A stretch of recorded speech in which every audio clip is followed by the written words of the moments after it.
కొంత సమాచారం అలాగే కొంత విషయాలు చెప్పడానికి ఈరోజు యాక్చువల్గా ఈ కార్యక్రమాన్ని పెట్టుకోవడం జరిగింది. ఇక్కడ ఫోన్ ఇన్ కార్యక్రమం కంటే కూడా ప్రజలకు అవగాహన కల్పించడం కోసము ఈ కార్యక్రమం అనుకున్నామన్నమాట. ఇందులో ఇంతకుముందు ఉన్నటువంటి స్ట్రాటజీ అంటే ఇంతకుముందు ఏంటంటే ప్రియంటివ్ యాక్షన్ అంటే కరోనా వైరస్ స్ప్రెడ్ కాకుండా ఒకటి లాక్డౌన్ పెట్టడం కావచ్చు, లేదంటే కాంటాక్ట్ ట్రేసింగ్ జరగడం కావచ్చు. ఇటువంటి చర్యలు గవర్నమెంటు మనకి ఇన్స్ట్రక్షన్స్ ఇవ్వడం జరిగింది. దానికి అనుకూలంగా స్టెప్స్ తీసుకోవడం జరిగింది. నౌ ఈ గడిచిన 4-5 నెలల కాలంలో మనకు తెలిసింది ఏంటంటే ఈ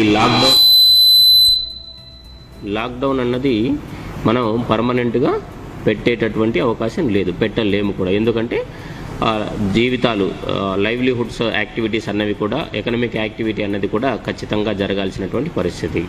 సో ఇప్పుడు నెక్స్ట్ స్ట్రాటజీ ప్రియంటివ్ యాక్షన్ కాకుండా ఇప్పుడు అడాప్టివ్ స్ట్రాటజీ అంటే కరోనాతో కలిసి ఉంటూ ఫర్దర్గా ఎకనామిక్ యాక్టివిటీ ఎలా ముందుకు తీసుకొని వెళ్ళాలి అన్నది.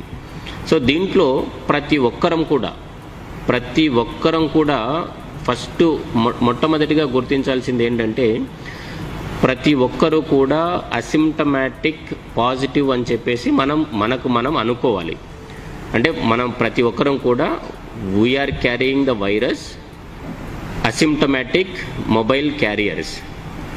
సో దానికి అనుగుణంగా ఒకవేళ మనం పాజిటివ్ అయితే ఎటువంటి బిహేవియర్ అయితే మనం చూపిస్తామో అటువంటి బిహేవియర్ని అంటే ఖచ్చితంగా మాస్క్ పెట్టుకోవడము, చేతులను పరిశుభ్రంగా ఉంచుకోవడము, అలాగే భౌతిక దూరాన్ని పాటించడము, ఇది అంతా కూడా ప్రతి ఒక్కరము 100% తూచా తప్పకుండా పాటించాల్సినటువంటి విషయం. ఇది ఏ ఒక్కరు పాటించకపోయినా కూడా ఇది అందరికీ మళ్ళీ ఎఫెక్ట్ అవుతుంది. సో ఇందులో మనకు ఉన్నటువంటి 46 లక్షల జనాభాలో ఒక్కరు సరిగా పాటించకపోయినా కూడా నాకు రాదు, నేను ఆరోగ్యంగా ఉన్నాను, నాకు ఎప్పుడు ఎటువంటి జబ్బు రాలేదు, కరోనా నా దరికి కూడా రాదు అన్న భావన విడిచిపెట్టేసి ప్రతి ఒక్కరు కూడా మనకు నిజంగా పాజిటివ్ వస్తే ఏ విధంగా అయితే మనం ఆ స్టెప్స్ తీసుకుంటాము అంటే మన బిహేవియర్ని కాన్షియస్గా మనం కంట్రోల్ చేసుకోవాల్సినటువంటి అవసరం ఉంది. మన ప్రతి అడుగు కూడా మన జాగ్రత్తలు పాటిస్తున్నామా లేదా అన్నది చూసుకోవాల్సినటువంటి అవసరం ఉంది. సో ఇదంతా కూడా మనమందరం ఒక జిల్లా యంత్రాంగం లేదంటే రాష్ట్ర ప్రభుత్వం ఒకటే కాకుండా ఇక్కడ ఉన్నటువంటి వివిధ రకాల రంగాలలో ఉన్నటువంటి నిష్ణాతులు, జిల్లా పెద్దలు, ఎన్జిఓసు, గవర్నమెంట్ అధికారులు, ఇలాగా అందరూ stake holder community elders, welfare associations, వివిధ రకాల గ్రూపుల యొక్క అసోసియేషన్స్, మన అందరం కూడా మన రెస్పెక్టివ్ పరిధిలో మన పరిధిలో వేరియస్ స్టెప్స్ తీసుకోవాల్సినటువంటి అవసరం ఉంది. సో ఇది ఆ స్టెప్స్ ఏంటివి అన్నది ఇవన్నీ కూడా ఈ భౌతిక దూరాన్ని పాటించడం, మాస్క్ పెట్టుకోవడం, శానిటైజేషన్ జాగ్రత్తగా పాటించడం, ఇవన్నీ వీటితో పాటు కూడా కొంత టైం వరకు ఓపెన్ చేసి ఉంచడం జరుగుతుంది. తర్వాత వాటిని క్లోజ్ చేయాల్సిందిగా అందరినీ రిక్వెస్ట్ చేయడం జరిగింది. సో ఇవన్నీ కూడా మన behaviour change model for living with COVID-19. ఆ బిహేవియర్ చేంజ్ మోడల్లో మొట్టమొదటి అజంప్షన్ ఏంటంటే ప్రతి ఒక్కరూ కూడా అసిమ్టమాటిక్ క్యారియర్, ఈ కోవిడ్ని, ఈ వైరస్ని వారి బాడీలో పెట్టుకొని తిరుగుతున్నారు. సో దానికి అనుగుణంగా ఒకవేళ పాజిటివ్ అయితే మనం అందరం ఏ విధంగా అయితే మన బిహేవియర్ని కంట్రోల్ చేసుకొని మైండ్ఫుల్గా బిహేవ్ చేస్తామో ఆ విధంగా ప్రతి ఒక్కరం కూడా బిహేవ్ చేయాల్సినటువంటి అవసరం ఉంది. రెండోది మనల్ని మనం కాపాడుకోవాలి. First protect yourself, then మన యొక్క లైవ్లీహుడ్ ఏదైతే ఉందో అదంతా కూడా సాఫీగా జరగాలి అంటే ఈ ప్రొటెక్షన్స్, ప్రికాషన్స్ తీసుకుంటూ ముందుకు వెళ్ళాల్సినటువంటి అవసరం ఉంది. రెండోది ఏంటంటే అందరికంటే ఎక్కువగా ఎవరైతే ఎఫెక్ట్ అయ్యే అవకాశం ఉందో ప్రజలందరినీ కూడా మనం ఒక 3 కేటగిరీలుగా అనుకోవచ్చు. ఒకటి 65 సంవత్సరాలటువంటి పైన ఉన్నటువంటి వాళ్ళు, 60 లేదంటే 60 సంవత్సరాలు అనుకోండి, 60 సంవత్సరాల పైబడినటువంటి వారు. రెండోది కోమార్బిడిటీస్ ఉన్నటువంటి వారు, అంటే దీర్ఘకాలికమైనటువంటి రోగాలు ఉన్నటువంటి వారు. మిగతా 3వ కేటగిరీ అందరూ.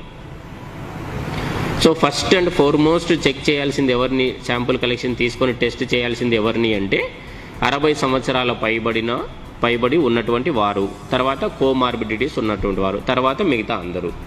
సో ఎందుకంటే ఒకవేళ ఇన్ కేస్ వైరస్ వచ్చినా కూడా దాని నుండి మనం ట్రీట్మెంట్ తీసుకొని సక్సెస్ఫుల్గా బయటపడడానికి కొద్దిగా టైం పడుతుంది.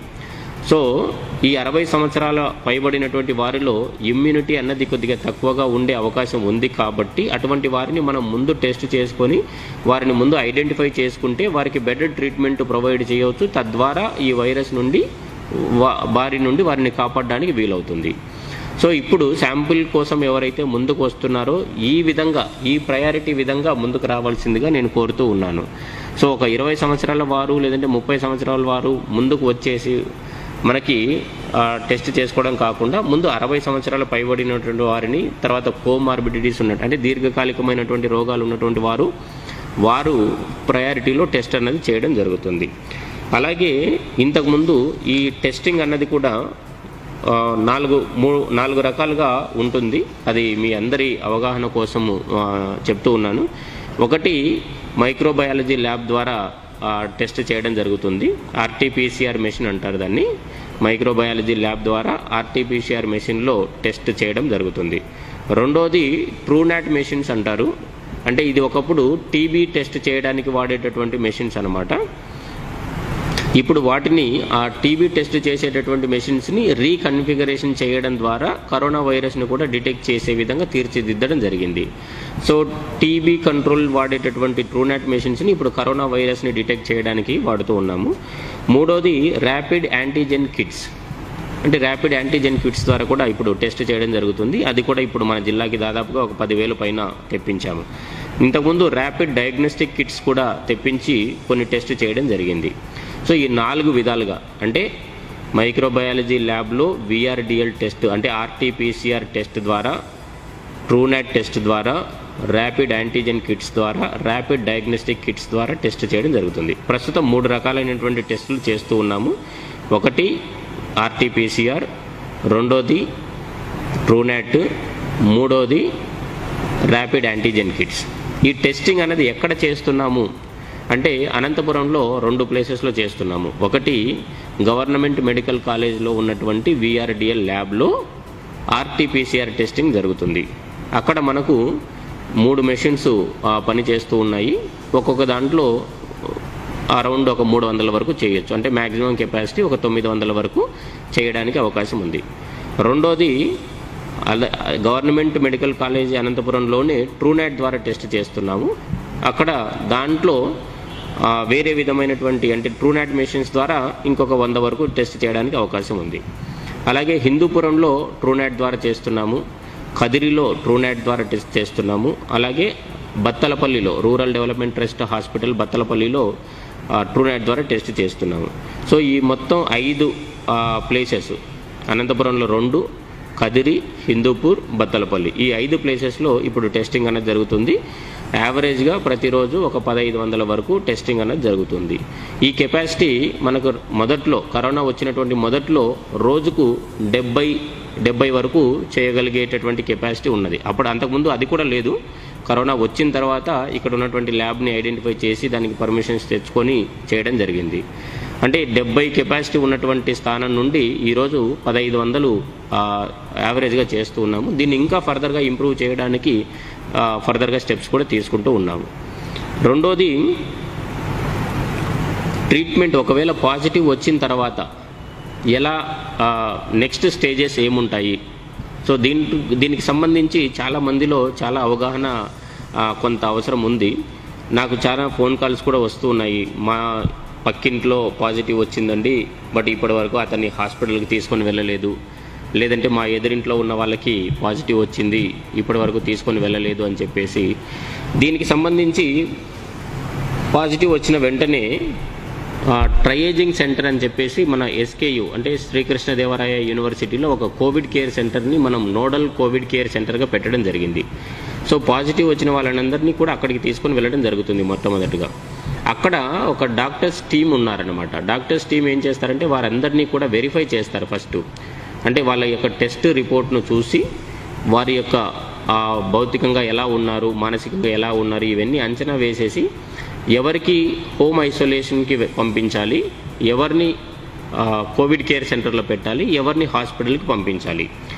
ప్రతి 100 కేసులలో దాదాపుగా 85% హోమ్ ఐసోలేషన్లో ఉండొచ్చు. అంటే సిమ్టమ్స్ ఏమీ లేకుండా ఉన్నా, లేదంటే 60 సంవత్సరాలు తక్కువ ఉన్నా, కోమార్బిడిటీస్ ఏమీ లేకుండా ఉన్నటువంటి వారు హోమ్ ఐసోలేషన్లోనే ఉండవచ్చు. అటువంటి వారు దాదాపుగా కంట్రీలోనే దాదాపుగా 87% కేసులు మనకు అసిమ్టమాటిక్గా ఉంటున్నాయి. అంటే ఎటువంటి లక్షణాలు లేకుండా పాజిటివ్ వచ్చినటువంటి వారే ఉంటున్నారు. రెండో కేటగిరీ కొంచెం mild symptoms or moderate symptoms ఉన్నటువంటి వారు. అటువంటి వారిని కోవిడ్ కేర్ సెంటర్లో పెట్టడం జరుగుతుంది. కోవిడ్ కేర్ సెంటర్స్ మనం ఒక 10 ఐడెంటిఫై చేయడం జరిగింది. దాదాపుగా 2945 బెడ్లు ఉన్నాయి. అంటే 3000 వరకు బెడ్లు ఉన్నాయి. ఇప్పటి వరకు మనం కేవలం 5 మాత్రమే ఆపరేషనలైజ్ చేయాల్సి వచ్చింది. ఇంకా 5 రెడీగా ఉన్నాయి. సో